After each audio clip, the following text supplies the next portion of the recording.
Hello, welcome to CNN, the Comber News Network. I am Anik Rathanasamy. And I'm Logan Elliott. And today we are interviewing multiple characters from Frankenstein. And today our first guest is Victor Frankenstein. Hello, Victor. How are you doing today? You know, to be honest, I was feeling all right earlier. It was sunny, the weather was pleasant, but on the walk over here, it was almost as if a heavy rain and storm descended, and 1,000 fears arose in my mind. Interesting, Victor. So are you saying that there's a correlation between your feelings, your emotions, and the weather outside? I never really thought of it like that, but it makes sense. I mean, in my life, I can think of many times where my feelings and my emotions kind of correlated with the weather. I know that sounds crazy, but when it's fine, it's almost as if the weight upon my spirits is lightened. Really? You're being serious about this? Dead serious. Well, what exactly do you mean by lightened? I mean, many have heard your story and believe that there's a significance behind light and dark. I just mean I felt happier, relieved of some of my stresses and burdens. Do you believe that there is a significance between light and dark? Yes. Earlier in my life, life and death, they appeared to me to be like ideal bounds, which I wanted to break through. I wanted to pour light on our dark world. It was my hope that I could even raise up a new species and they could bless me as their creator and their source. The light that I thought I was pouring on the world was really turned out to be dark. But your discoveries, they were amazing. Sir, with all due respect, the repercussions of my discoveries, they've brought me a lot of sadness and darkness to this very day, and they still haunt me, and they probably will to the day I die. Well, Victor, what do you mean by repercussions? Well, to understand, you really have to put yourself in my shoes. You're a successful journalist for the Comber News Network, correct? Yeah, I guess. Alright, so imagine, you got a big story.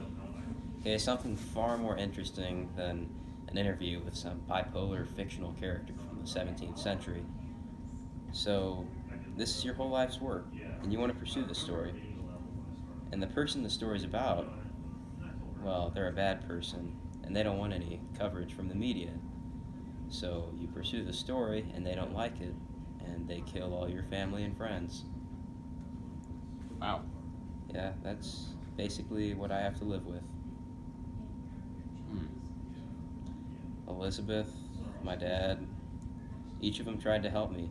Each of them tried to give me love. All they wanted was to give me love, and all I wanted was to really pursue knowledge. And so I made the demon, and it ended up taking the lives of my wife, my dad, my best friend Clerval. Dang. Well, thank you for talking with us, and we'll just head back to the regular program now. Thank you, Victor Frankenstein. Our next guest is a bit of a spooky one, and it was kind of hard to get him here, but he is Victor's creature.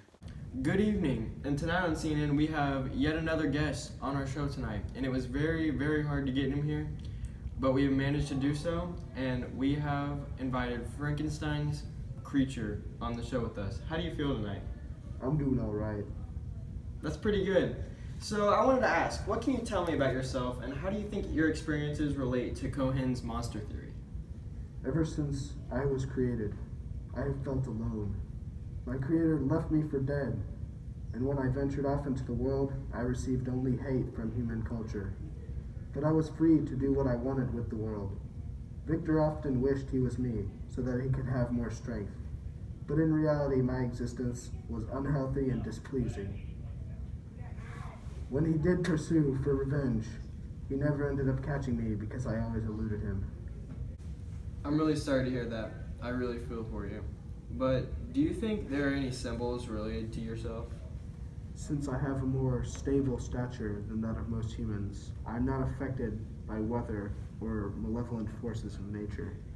This would also explain my apparent lack of emotion. Well, I think that's all we have time for tonight, but we can get back to the regular program. Good night. Thank you, Victor Screecher.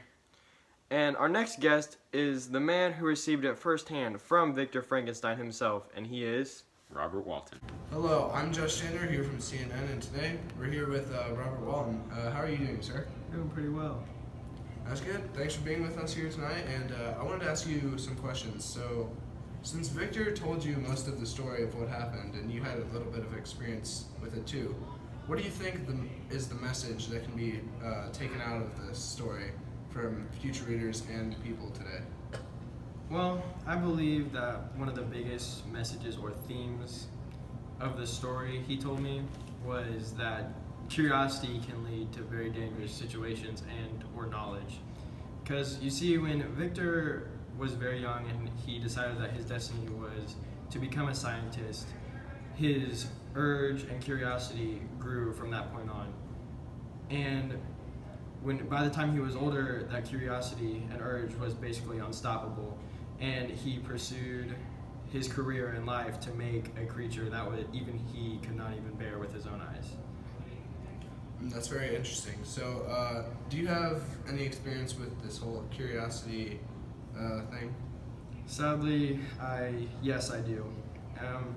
I do have a very curious nature to myself, and I've disregarded what I've been told and went against previous human exploration, and I actually tried to reach the North Pole on a voyage.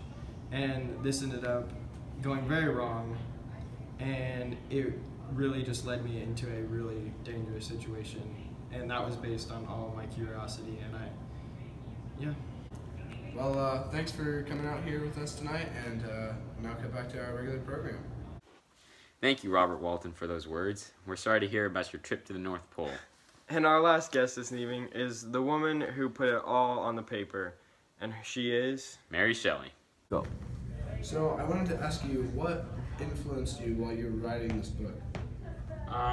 Well, there's a large amount of historical context that went along with writing this book. So, the original creation of the book was all based on a dream that I had when I was a lot younger, like before I was 18. All these events played out in a way, and I decided to write it all down on a book and create Frankenstein. At the time, when I finished writing this book, I was 18, and I was given the chance to write with all these famous authors and all these professional people. And it was quite an experience, and that really brought forth my abilities to create this book. So, this is a Gothic literature book, so what elements of Gothicism appear in the book? One big thing that I like to point out is the use of horror and like this scary ideas kind of used a lot, like to summarize the entire book together. A lot of scary parts, suspense, items like those really present Gothicism in the book. Thank you, Mary Shelley, for those inspiring words. And that concludes this night's interviews. And from the Comer News Network, we wish you all a good night.